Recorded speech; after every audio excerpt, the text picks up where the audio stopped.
Good afternoon and welcome to the Committee of Adjustment for March 18th, 2021. My name is Brian Miller and I'll be chairing the meeting today. Our first order of business is disclosure of any pecuniary interest by anybody on any of the items. We'll take that as a no. Thank you. Our first application today is A421, an application for a minor variance at 752 River Road North, and the applicant is Curtis Totten.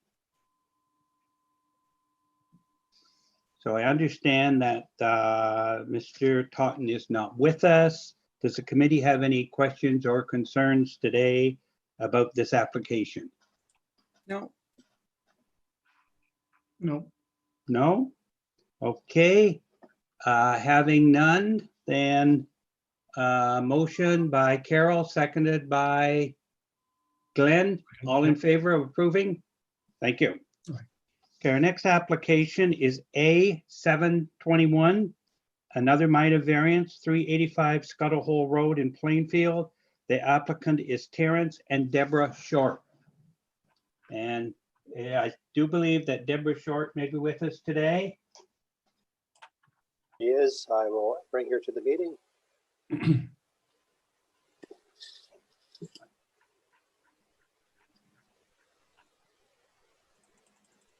She's joined the meeting.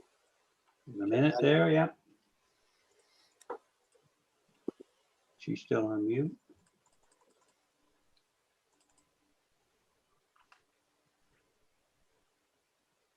Oh, hi. Yes, Terry and I are both here. Okay, good afternoon.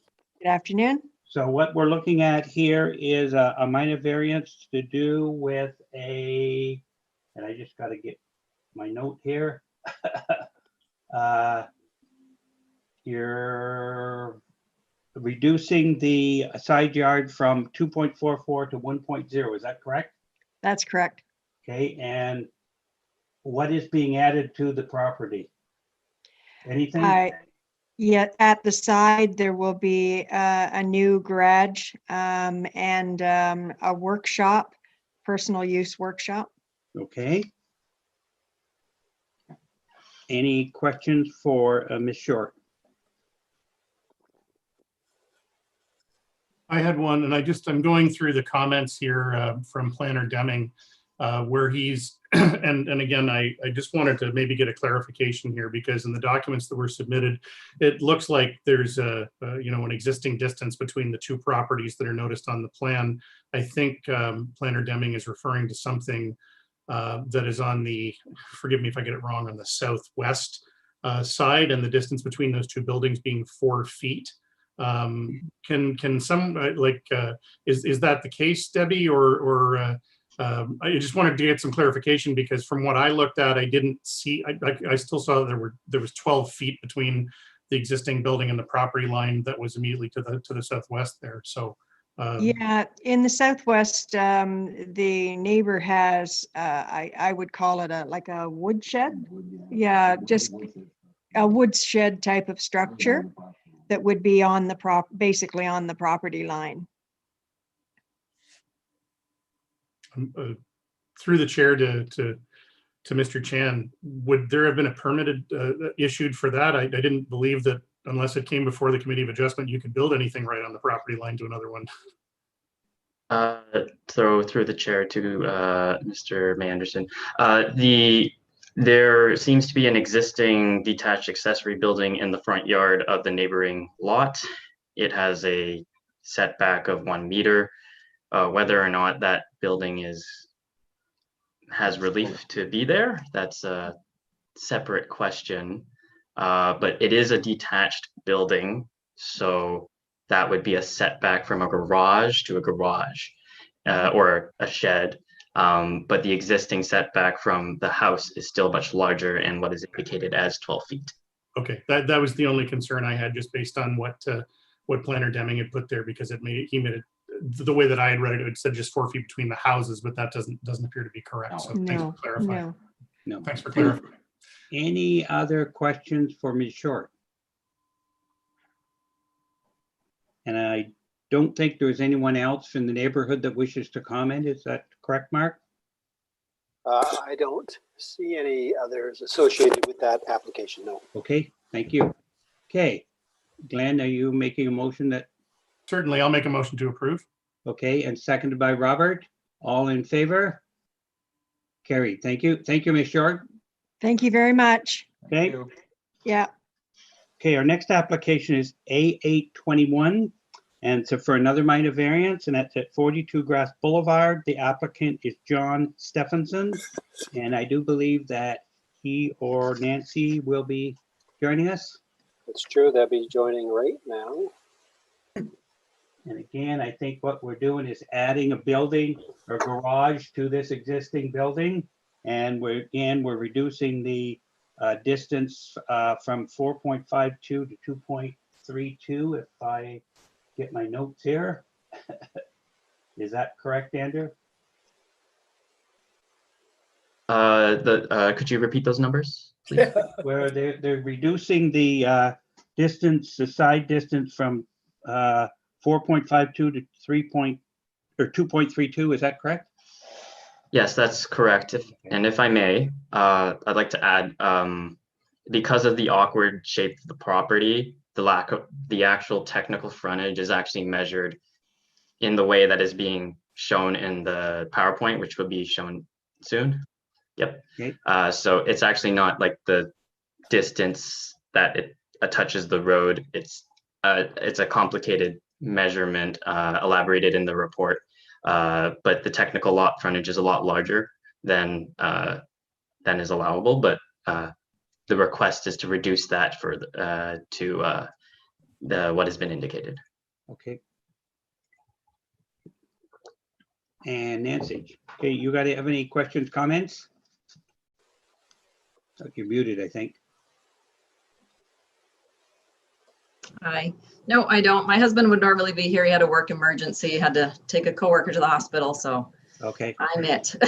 so you're building a garage on the property, is that correct? Yes, 2-car garage with a small breezeway attached to the house. Okay. Any questions or concerns regarding this? If not, is there anyone else there's nobody else, I don't think, that from the public that wishes to comment on Grass Boulevard, I do believe, Mark? No, I don't have anyone listed. Okay, thank you. So we were moved by Carol, seconded by Chris. All in favor? Carried. Thank you. Thank you, Nancy. Thank you. Okay. So moving right along, our next application is A921, and it's an application for minor variance at 402, 406 Front Street. The application is Maury Flunder. And I do believe this application deals with the reducing the required parking spaces from 2 to 0. And I don't believe Mr. Flunder is with us today. Oh, yep, Yes. there he is. Okay, okay. Hi. You hear us? Yeah. Okay, so your request is to reduce the parking from 2 to 0, is that correct? Yeah, I think to clarify, the project here is to convert the existing second level of the building from commercial to residential. And that is driving the technical requirement that this variance is dealing with, which is parking. So the building has no land outside of its foundations. It's a historic kind of building downtown beside Chilangos, for the benefit of everybody there, 402 Front Street. It's on the backs on the river. And so the plan is to convert to residential and take advantage of some of the incentive programs the city has to convert the second story to residential. And as a consequence, I have to ask that there not be that their allowance for not having any parking on the site. How many units will be in this building? It'd be a single 2-bedroom unit on the second floor. Single, okay? Yeah. Okay, any questions for Mr. Flunder?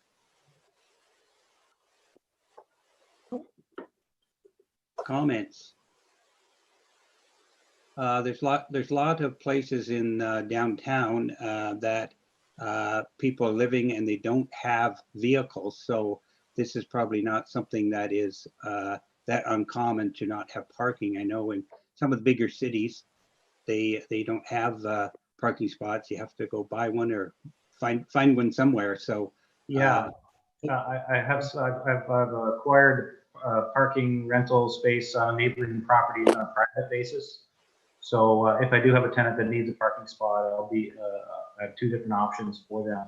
So I've explored that. okay, Robert, you have a question.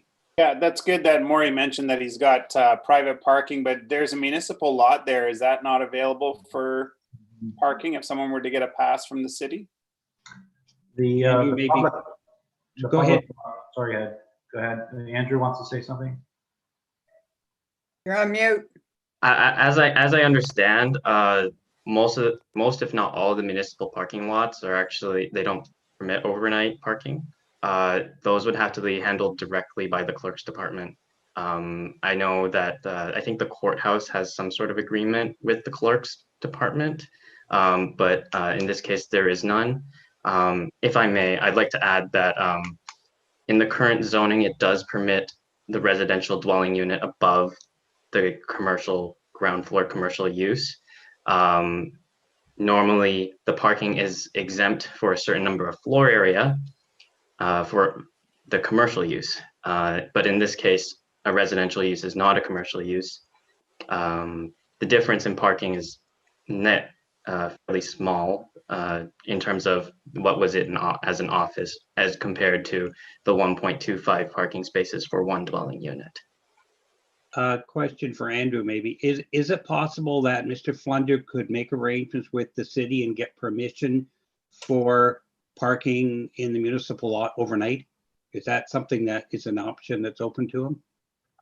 I am unfamiliar if there is a way. I'm not really counting on that, to be honest. It's a little bit distant for walking from this site. I mean, it's a couple 100 meters. And I have other options that are privately based, including behind the building that I own next door. So I have the ability to offer up one of my own spots from my other building. So. Okay. Glenn?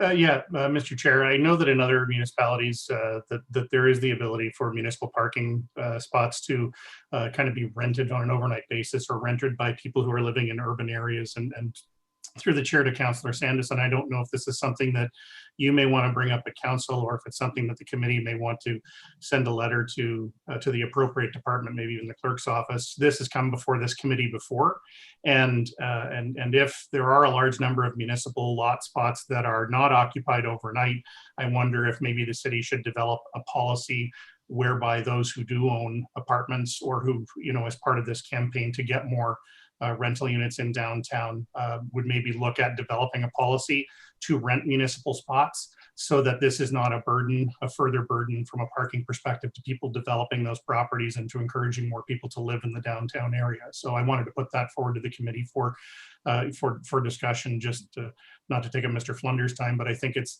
relevant and it's something we've discussed before, and I think it's something that maybe we should look into if we really do want to encourage more development downtown. I Good agree point. wholeheartedly. Good point. Okay, any other questions for Mr. Flunder? And I assume that there is no one that wishes to speak on 402, 406 from the general public. There is not. Okay, so any other questions, concerns? Do we have a motion? Glenn moved it, seconded by Chris. All in favor? Carried. Thank you, Mr. Flunder. Okay. Have a good day. Okay, our next application is B2-21 and B3-21, an application for consent, and it's 840 Walbridge Loyalist Road in Bell Boulevard. And the applicant is Pardeep Kumar B.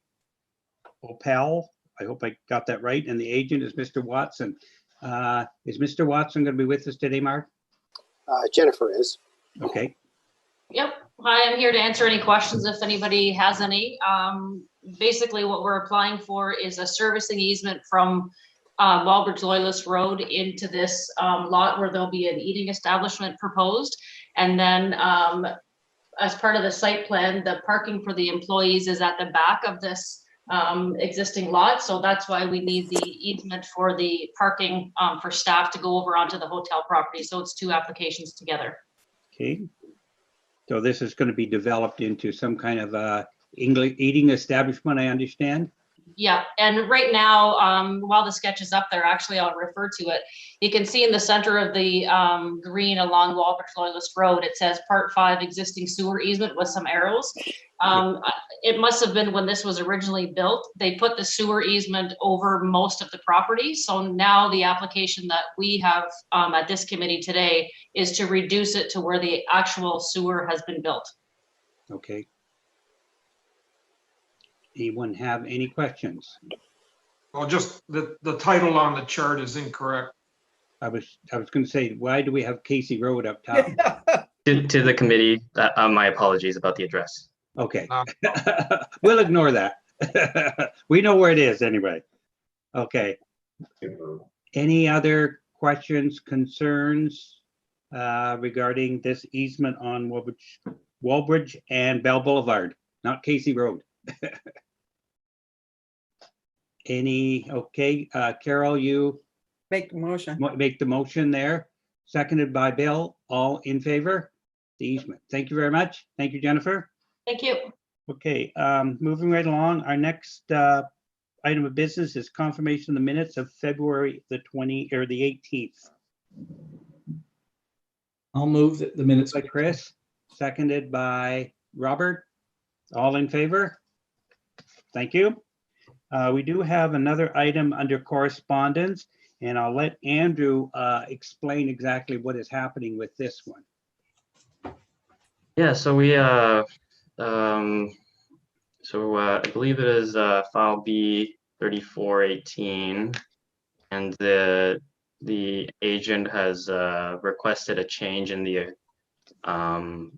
conditions. How it was phrased originally is that the street labeled as Genland would have to be constructed before severed parcel C would be available for severance. But what they are proposing is to extend the street labeled as Hamilton Road first, so that it can be accommodated the severance can be accommodated quicker. And that would be extending from this the existing Hamilton Street across the street, I believe.